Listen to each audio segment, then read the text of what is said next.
Heureuse de vous retrouver aujourd'hui sur la chaîne de Bonheurs Anonymes pour poursuivre nos rencontres de mentors morbihanais. Nous sommes heureux aujourd'hui d'accueillir Claudine Rabin, psychologue qui habite à Vannes. Réussir sa vie pour elle, c'est se respecter et aller au bout de ses envies. Bonjour Claudine, bienvenue à toi. Bonjour, bienvenue chez moi. Alors dis-nous Claudine, qui es-tu?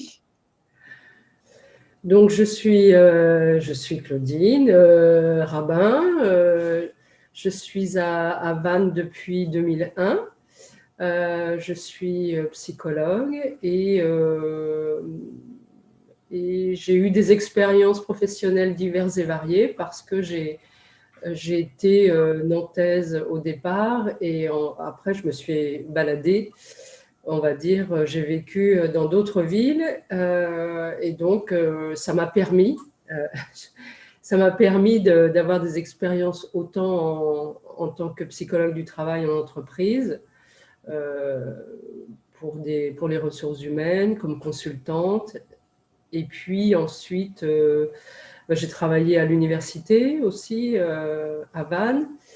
Et en même temps, j'ai créé une entreprise de production de safran, donc quelque chose de totalement différent, donc en 2012. Après, je l'ai fait pendant 7 ans. Et ça a été une expérience absolument extraordinaire. Et donc, lorsque j'ai arrêté cette entreprise, en fait, voilà, j'ai fait une formation pour revenir à mes premières amours, si je puis dire, en tant que psychologue, surtout en tant que thérapeute individuel, donc avec la technique EMDR. Donc voilà, j'ai 2 grands-enfants, un qui est en Australie et un qui est à Vannes, et, et voilà. Merci beaucoup Claudine, c'était très riche. Dis-nous, quand tu avais 16 ans, comment est-ce que tu voyais ton avenir? Ben, c'est surtout, je pense que je ne le voyais pas.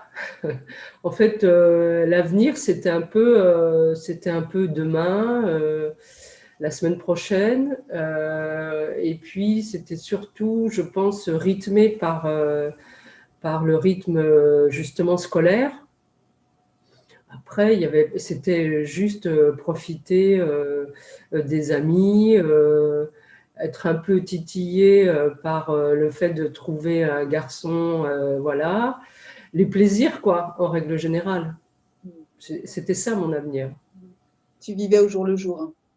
Oui, voilà, j'essayais de profiter vraiment, je pense que, mais ça c'était totalement inconscient, mais c'était pas d'envie en particulier, mais vraiment profiter du moment présent qui pouvait être jusqu'à la fin de l'année scolaire, quoi. Alors, et aujourd'hui, qu'est-ce que tu aimes dans la vie? Qu'est-ce qui te rend heureuse? Alors il y a plein de choses, plein de gens. Ce qui me rend heureuse, bah, c'est de pouvoir euh, écouter, regarder. Je suis vraiment une plante d'extérieur, donc contrairement à ce qu'on pourrait dire par rapport à mon métier, mais, mais en même temps, voilà, j'ai besoin de regarder beaucoup. Je suis très curieuse. Donc ça va de tout ce qui tourne autour de l'art, comme tout ce qui est paysage. Et c'est vrai qu'ici, on est très, on a beaucoup de chance, mais ça peut être aller aussi à l'autre bout du monde, mais il n'y a pas forcément besoin de ça. C'est lire, c'est cuisiner, c'est recevoir, c'est être reçu. Bon, là, c'est un peu compliqué en ce moment. Non, je crois que ce qui me caractérise, c'est vraiment la curiosité et, et l'écoute et aussi dire les choses. Ça, c'est important. Voilà. Alors, tu as une vie bien remplie, donc tu as dû être confrontée à certaines épreuves, certains obstacles. Est-ce qu'il y en a un en particulier qui a pu t'aider à avancer? Euh, On va dire que, comme tout le monde, j'ai été confrontée à des choses pas forcément drôles. Mais ce qui m'a apporté le plus, je crois que c'est la fin des histoires, qu'elles soient d'amour ou professionnelles. En fait, c'est pas, on dit qu'on apprend de ses échecs. J'ai pas envie de dire ça. C'est pas forcément des échecs, c'est des expériences. Et c'est toujours la fin des expériences qui m'ont appris pour pouvoir rebondir et bon, avec des phases pas forcément faciles. Mais en fait, c'est plutôt la réussite, c'est bien, mais c'est du présent, quoi. Le, le, la fin d'une histoire, quelle qu'elle soit, ben, ça nous projette quand même, à un moment donné, ça nous projette quand même dans l'avenir, quoi. Oui, et puis ça permet de grandir en fait, ça nous permet d'évoluer et d'arriver peut-être vers un soi plus proche de ce qu'il est vraiment. Absolument, ouais. Alors du coup, c'est quoi pour toi réussir? Qu'est-ce qu'il faut faire pour réussir sa vie? Ce qu'il faut faire pour réussir sa vie, bah, je crois que… Alors attends, je reprends mes petites notes, hein, du coup. C'est aller au bout de ses envies, se respecter. Donc se respecter, c'est être en accord avec ses valeurs quand même. Petit à petit que l'on apprend aussi les valeurs, c'est très important. Et puis apprendre la résilience, quoi. Qui est un mot qui est un peu galvaudé en ce moment. Mais en même temps, c'est vraiment rebondir, prendre du recul. C'est ça aussi, réussite. Après la formation après, c'est des choses techniques qui vont nous apprendre à réussir aussi. Mais vraiment, par rapport à soi, je pense que c'est ça. C'est de pouvoir prendre assez de recul pour pouvoir avancer à nouveau. Et la réussite, ben, c'est ça. Tu nous parles de résilience, c'est intéressant. Est-ce que tu as une petite astuce, un petit conseil pour nous permettre de résilier un peu plus vite des fois? Bah d'abord, je pense que ça passe par la parole et euh, par la parole, aller aussi au bout de ce qu'on vit à un moment donné et plutôt que de se poser la question du pourquoi, c'est peut-être plutôt se poser la question du comment. Comment ça s'est fait, cette chose-là, et du coup, quand on comprend le comment, quand on comprend, en fait, on est plus à même d'aller de l'avant avec ce qu'on a compris et ce qu'on peut aussi mettre un peu plus loin pour pouvoir avancer à nouveau pas à pas. Donc constater le processus en fait pour éventuellement ne pas Voilà, l'améliorer la prochaine fois. ce qu'on pourrait appeler globalement l'expérience. L'expérience, on sait bien que au fond, ce qu'on est soi-même, en fait, il peut y avoir une autre expérience dans les faits, enfin au niveau technique, etc. Ça va nous servir. Au niveau psychologique, ça sera plus compliqué parce que si on n'a pas compris le processus qui a fait qu'on a été vers ça. Ce sont les fameuses Si c'est boucles. très clair. Ce sont les fameuses boucles que l'on peut revivre au fur et à mesure des années, c'est ça? Voilà, et de pouvoir passer d'un cercle vicieux à un cercle vertueux. Mais bon, voilà, dit comme ça a l'air facile, hein. Non, mais c'est déjà voilà, de prendre le temps de se poser, d'en parler, voilà, Ouais. Et puis d'accepter aussi la fin, l'échec, ouais, la fin de quelque chose.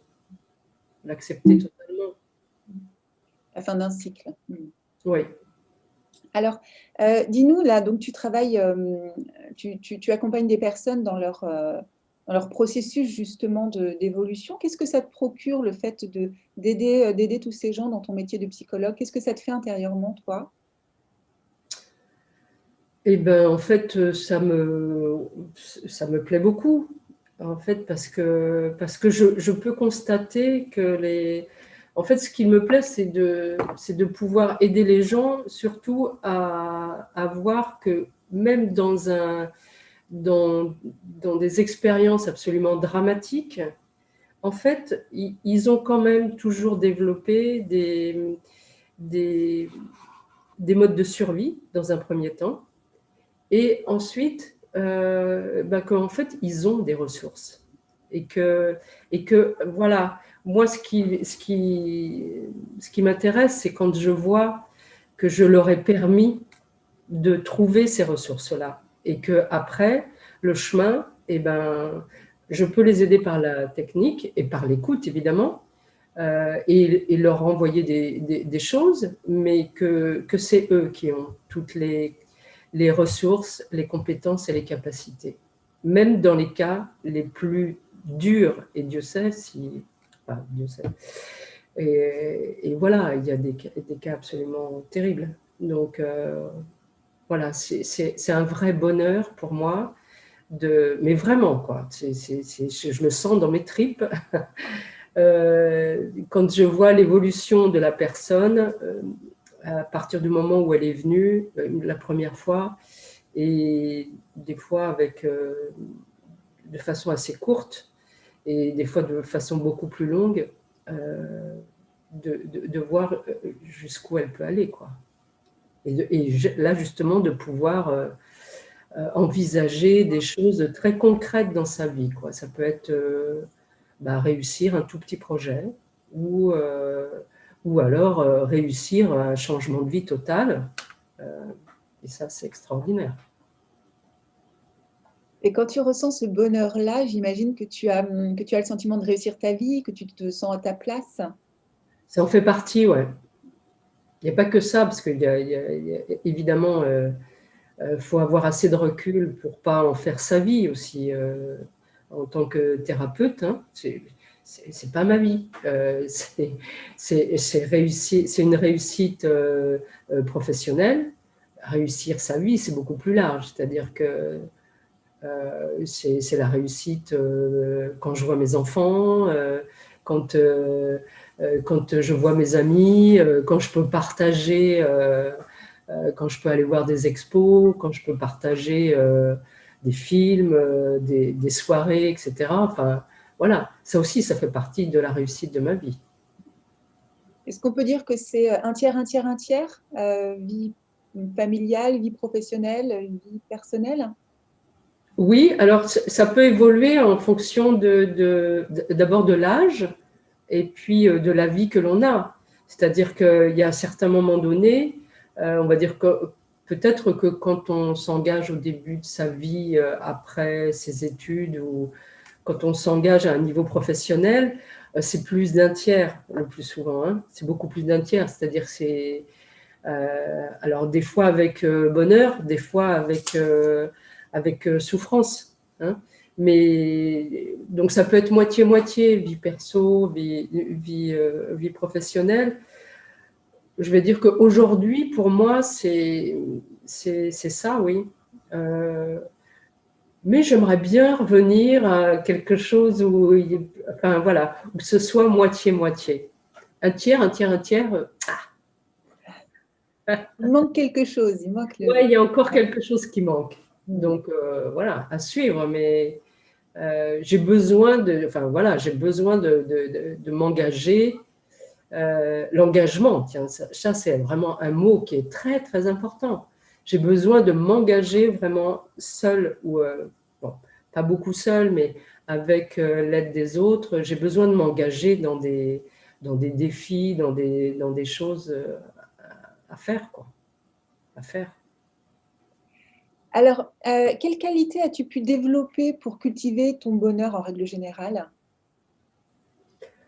Ben, je pense que c'est justement l'écoute et l'ouverture. Ouais, je pense que je suis quelqu'un Oui, l'ouverture à l'autre, avec en même temps évidemment une bonne capacité d'analyse, mais ça, je pense que c'était pour tout. Ça, c'est vraiment dans ma vie en général. C'est pas que professionnel. Euh, et puis, toujours en essayant de garder du recul. Ça, l'objectivité, c'est plus dur à acquérir, hein, je pense. Alors là, je veux parler pour moi. Je pense que quand on est jeune, enfin, voilà, c'est beaucoup de dons de soi. Euh, et après, voilà, on apprend aussi ça, et c'est important aussi ça. Alors, maintenant, est-ce qu'il y a un outil que tu aimerais nous partager qui a pu t'aider dans la vie? Alors, c'est un outil tout bête. En fait, c'est vraiment le B à bas, on va dire. À chaque fois qu'il y a une décision dans ma vie, on va dire, à prendre, je, je prends une feuille et que je la partage en deux et je mets d'un côté les plus, d'un côté les moins, quand je suis perdue. Et du coup, c'est quelque chose qui peut rester sur une table pendant un petit moment parce qu'il y a les plus d'emblée qui vont arriver, les moins, il y en aura peut-être moins ou plus, voilà. Et puis je laisse un peu mijoter, voilà. Et je le laisse en vue, ce papier-là. Et puis voilà, il y a des fois, je me dis, ah ouais, ah oui, alors il y a ça aussi. Ça auquel je n'avais pas pensé parce que ça continue dans ma tête à- voilà, donc c'est vraiment un outil basique, mais pour moi, voilà, pour moi, c'est vraiment quelque chose d'important. Parce que, en fait, je vais aussi découvrir des choses en me disant, ah mais oui, mais finalement, en positif, il y a aussi ça. Donc, et après, c'est, voilà, qu'est-ce qui est le plus important pour toi là-dedans? Est-ce que si dans les négatifs, il y a vraiment quelque chose, je ne sais pas moi, qui va toucher à mes valeurs, je saurais que voilà, ce n'est pas la peine que je m'engage là-dedans. Mais au moins de l'écrire, à défaut de le dire, au moins de l'écrire, c'est quelque chose qu'on a vraiment devant les yeux et voilà. Mais c'est assez puissant parce que plutôt que de ruminer dans sa tête et que ça reste comme ça permet vraiment de figer les choses en fait. Et Exactement, effectivement, c'est très, très efficace. je l'ai posé. Exactement. Merci beaucoup. Je t'en prie. Dis-nous, Claudine, qu'est-ce qui t'inspire dans la vie? Est-ce qu'il y a des personnes qui t'inspirent, des lieux, des citations qui t'inspirent? Alors, ce qui m'inspire, enfin là où je suis vraiment admirative, c'est justement les femmes qui entreprennent. Ça, c'est vraiment. Et puis, c'est vraiment quelque chose qui me touche beaucoup. Les femmes qui créent des choses, mais enfin, pour moi, c'est l'admiration totale, quoi. Les idées, la mise en place, etc. Et je pense aux précurseuses, si je puis dire, des femmes. Alors, dernièrement, j'ai vu un reportage sur Suzanne Noël, qui a été la première femme chirurgien à faire de la chirurgie plastique sur les soldats qui revenaient de la guerre, et qui étaient complètement abîmés, on va dire, physiquement. Alors évidemment pas que physiquement, mais et donc qui a développé ça auprès des hommes qui revenaient de la guerre, déjà chirurgiens, ce qui était quand même rarissime pour une femme. Et elle a décidé de faire son chemin toute seule avec ça. Et après, de développer la chirurgie plastique pour les femmes. Et je trouve ça extraordinaire, quoi. Je veux dire, elle a passé sa vie à, à réconforter les autres, à leur permettre de pouvoir se voir et vivre un peu plus normalement par rapport à des choses qui était essentielle. En fait, l'image de ces gens-là et tout ça, il y a quelquefois, c'est essentiel pour avoir une identité. Et donc, voilà.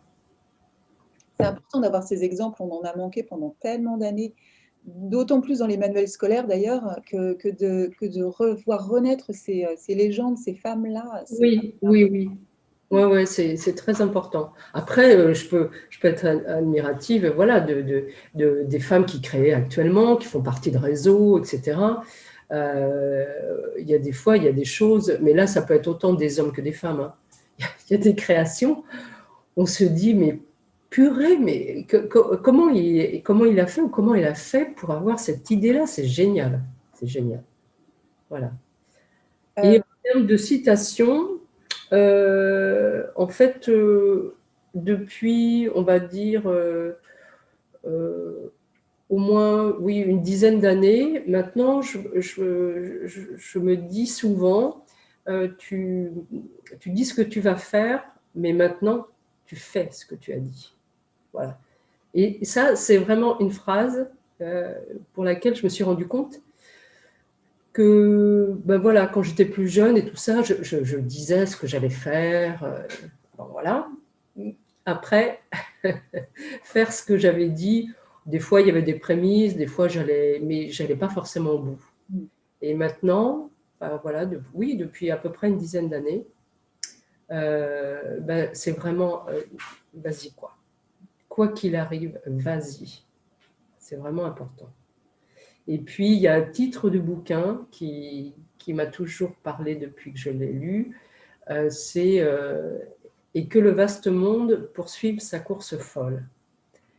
Euh, et c'est vraiment un titre de bouquin qui me parle, quoi.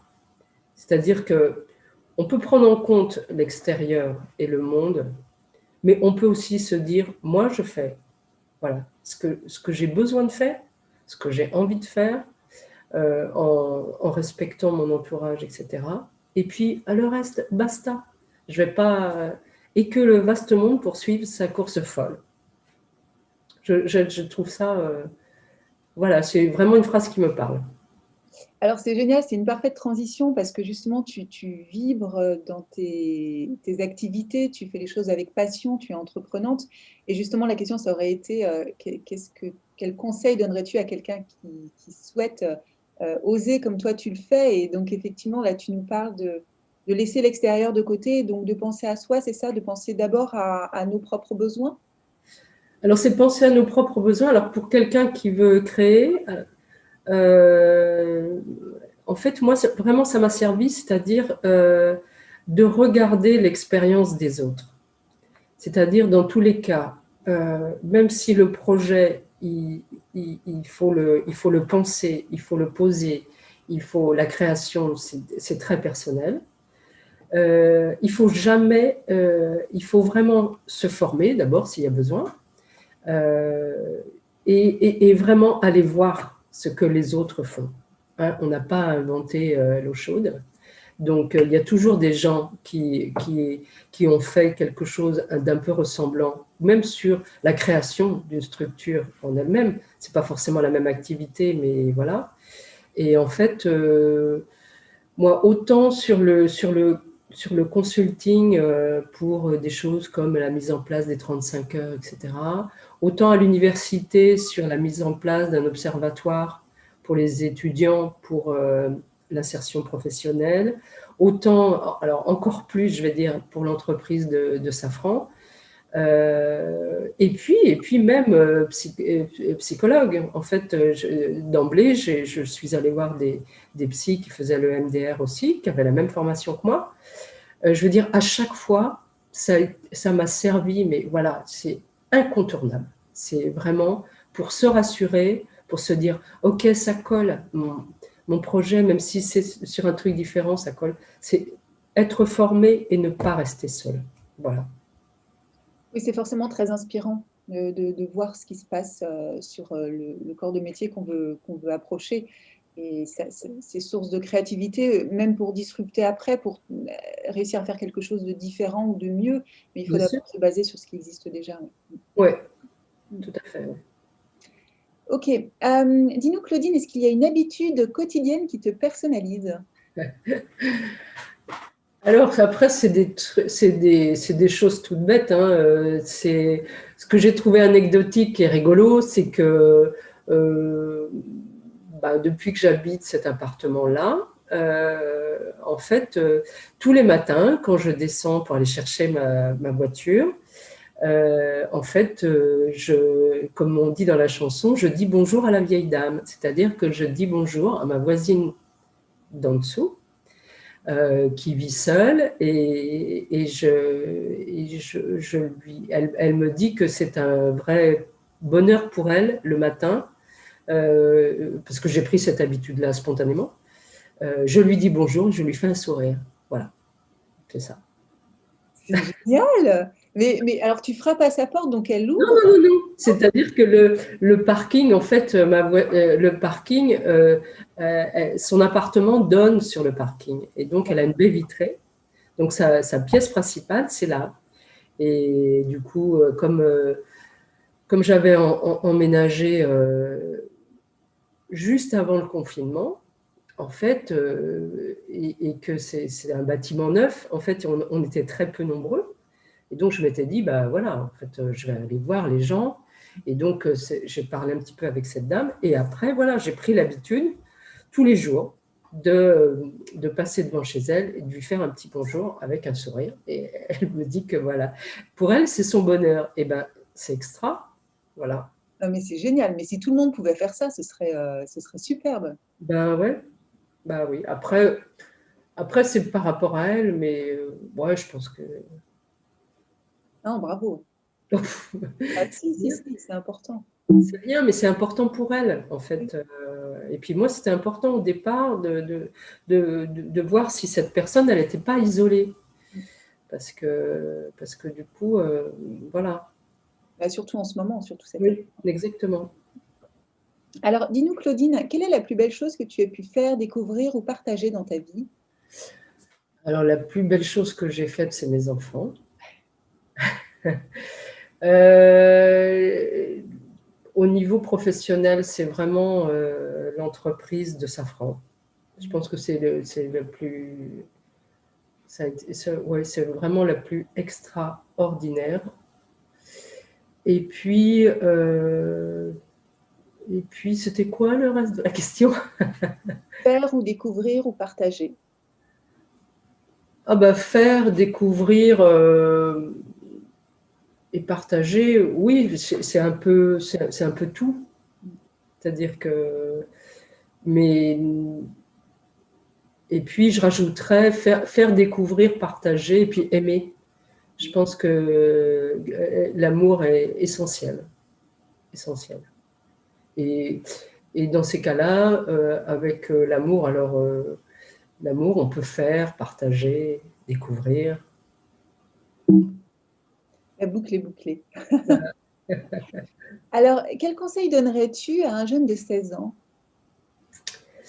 Et ben, le conseil que je lui donne, enfin la parole que je pourrais lui dire, c'est que euh, l'âge adulte, ça peut être aussi du bonheur, et que l'obligation de faire quelque chose à 16 ans de sa vie, pour les premières années de sa vie, c'est pas forcément définitif, c'est pas un but en soi. Et que, quoi qu'il arrive, quelle que soit la formation initiale, quelle que soit la première expérience, et ben, après, c'est juste l'ouverture des possibles. Donc, ne pas avoir peur de choisir une direction, puisque de toute façon, elle pourra dévier n'importe quand. Voilà, et puis ne pas avoir trop peur d'aller vers le monde adulte. Il y a des difficultés, mais que c'est aussi de vrais bonheurs. Il y a aussi de vraies joies, de vrais moments de légèreté, etc. Et que pour eux, il n'y a pas que l'adolescence ou l'enfance qui peut être un moment de joie et de légèreté. La vie adulte, elle peut être aussi légère. Voilà. Ah oui, mais c'est très intéressant ce que tu nous dis là, effectivement, surtout en ce moment, quand on sait que nos lycéens, nos collégiens, nos étudiants sont un petit peu voilà, en difficulté psychologique. Ouais, Oui, de leur redonner cet espoir-là d'une vie d'adulte réjouissante, c'est bien. mais oui, parce qu'au fond, euh, un, un être humain de 16 ans, en fait, il ne sait pas trop. En fait, il a envie de rester à la fois ado, ça lui fait peur le- le- l'âge adulte, et en même temps, il a besoin de références au niveau des adultes. Et ce qu'il voit, pas forcément top top, mais c'est pas la référence, c'est pas forcément que sa référence première. C'est-à-dire que voilà, il y a plein d'adultes qui vivent aussi bien et qui ont des riches expériences et tout ça. Ouais, c'est chouette, merci. Dis-nous, Claudine, quand tu as le moral qui vacille, toi, qu'est-ce que tu fais? Je sors, ça c'est incontestable. Je sors, je marche, euh, j'essaie de me mettre vraiment dans l'instant présent. Et moi, ce qui me permet d'être à ce que je suis, je ne sais pas comment le dire d'autre, c'est ben, justement d'aller dans un lieu, de marcher, de regarder, de voir. Vraiment, c'est les cinq sens en éveil. Et puis ben, aussi de rencontrer, d'aller aussi de voir des gens. C'est moins par téléphone. Le téléphone, j'ai vraiment du mal avec ça. Mais vraiment, rencontrer où que ce soit, rencontrer vraiment ses amis ou des copains, des copines ou des collègues, ou trouver le moyen de pouvoir rencontrer aussi quelqu'un. Mais mon premier réflexe, c'est oui, c'est de sortir. Très bien. Qu'il pleuve, qu'il vente, tu sors. Oui, voilà. Ok. Claudine, ça va déjà être la dernière question. Dis-nous, quelle est ta raison d'être? Pourquoi est-ce que tu te lèves, toi, tous les matins? Pourquoi je me lève tous les matins? Ben, je pense que ma raison d'être, oui, c'est aimer. Euh, ouais, aimer, profiter. Profiter, partager. Waouh. Oui, c'est- ça fait beaucoup pour une seule journée. Mais non, non, je pense que oui, l'amour en premier, ouais, je pense que c'est ça.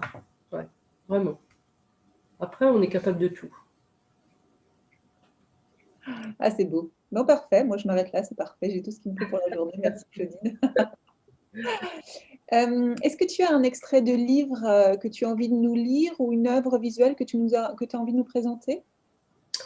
Alors, un extrait, non, pas à lire un extrait, j'ai juste un livre qui me suit depuis très longtemps, Ok. Lâchons les chiens de Brady Udall. Et en fait, c'est un livre de nouvelles. Et j'aime beaucoup, beaucoup ce qu'il fait. Et les nouvelles, en fait, c'est juste quelqu'un qui décrit l'ordinaire, absolument l'ordinaire, avec des, des choses qui se passent pour ces gens-là, de l'ordinaire de gens dans l'Utah ou pas vraiment des coins paumés aux États-Unis. Et, et il décrit, c'est avec beaucoup d'humour, et en même temps, les objectifs, enfin, ou ce qui va se passer, en fait, il y a plein de fois où il se passe un petit truc, mais ça prend toute la nouvelle.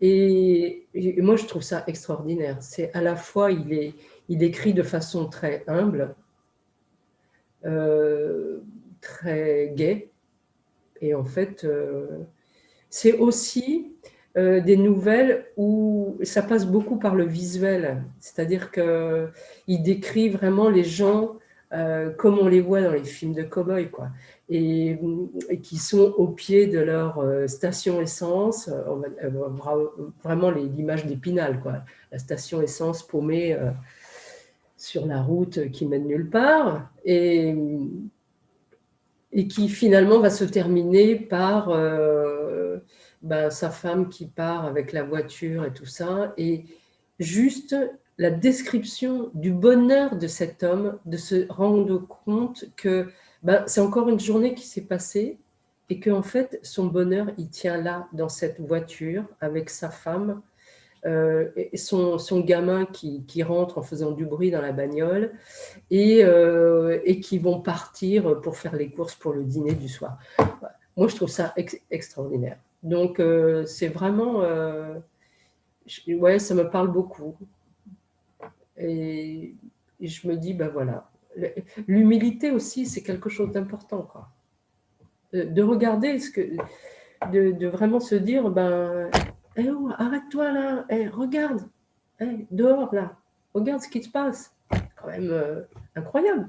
Regarde la beauté de là où tu es, regarde, je sais pas, la gentillesse de la personne à qui tu parles. Voilà. Des instants de lucidité. Oui, des instants de lucidité, et puis pas non plus aller dans les trucs. C'est ça que j'appelle aussi l'humilité, c'est-à-dire que tout à l'heure je parlais d'aller au bout de ses désirs et ses envies, mais en ayant aussi, ça peut être aussi des envies tout à fait minimes. C'est pas des envies d'aller traverser le monde pour rencontrer je sais pas quoi. Ça peut être au quotidien, hein. Donc il y a ce bouquin-là. Et puis en termes visuels, en fait, j'ai deux petites images sous les yeux, et qui représentent vraiment... En fait, c'est des tableaux, un à l'encre de Chine, et un vraiment une petite peinture à l'huile. Et ce que j'aime beaucoup, c'est les tableaux où il y a beaucoup de nuages. J'aime beaucoup les nuages. Je trouve que c'est à la fois doux, protecteur, que c'est difficile à faire. Et il y a vraiment des peintres qui font des nuages absolument magnifiques. Et puis à la fois, ça peut être très enflé, noir, ça prévoit l'orage, des choses, mais que voilà, il y a toujours un moment donné où ça sera un tout petit nuage blanc dans un ciel bleu, et que voilà. Donc ça, c'est une chose que j'aime beaucoup dans les tableaux. Et puis la deuxième chose, alors représentée ou pas, hein, c'est les grues des porcs. Alors, ça peut paraître incroyable, mais donc là, j'ai une représentation sous les yeux à l'encre de Chine. J'aime toujours beaucoup les ports et les ports industriels. J'ai habité dans plusieurs ports industriels, et je trouve que ça, c'est vraiment extraordinaire de vie. Et puis c'est très géométrique, c'est très design, en fait, c'est très graphique. Oui, et puis à la fois ces grandes grues là, ça fait en même temps monstrueux, et je sais pas comment dire. C'est aussi le voyage possible, ces bateaux-là, c'est le départ possible, l'arrivée possible. Je sais pas. Ouais, vraiment, tout ce qui représente les ports, et les ports industriels en particulier, j'adore ça. Génial, merci beaucoup Claudine. Et ben avec plaisir. Est-ce que tu as un dernier mot pour compléter cet échange? Je crois que j'ai déjà dit beaucoup de choses. Surtout, je te remercie. Après, je ne sais pas. L'important, c'est que je ne sais pas quelle est l'utilité de dire ça, mais s'il y a un mot ou une phrase qui parle à quelqu'un, c'est tant mieux. Ah, c'est chouette, merci beaucoup. Merci beaucoup Claudine de nous avoir permis de découvrir ton univers et apporter tes conseils. Aidez-nous à diffuser cette interview en la diffusant à un plus grand nombre. Likez-la et abonnez-vous à la chaîne. Soutenez ces rencontres sur Tipeee si le cœur vous en dit. Le lien se trouve dans la description ci-dessous. On se retrouve mardi prochain à 18 h pour une nouvelle rencontre. D'ici là, soyez heureux.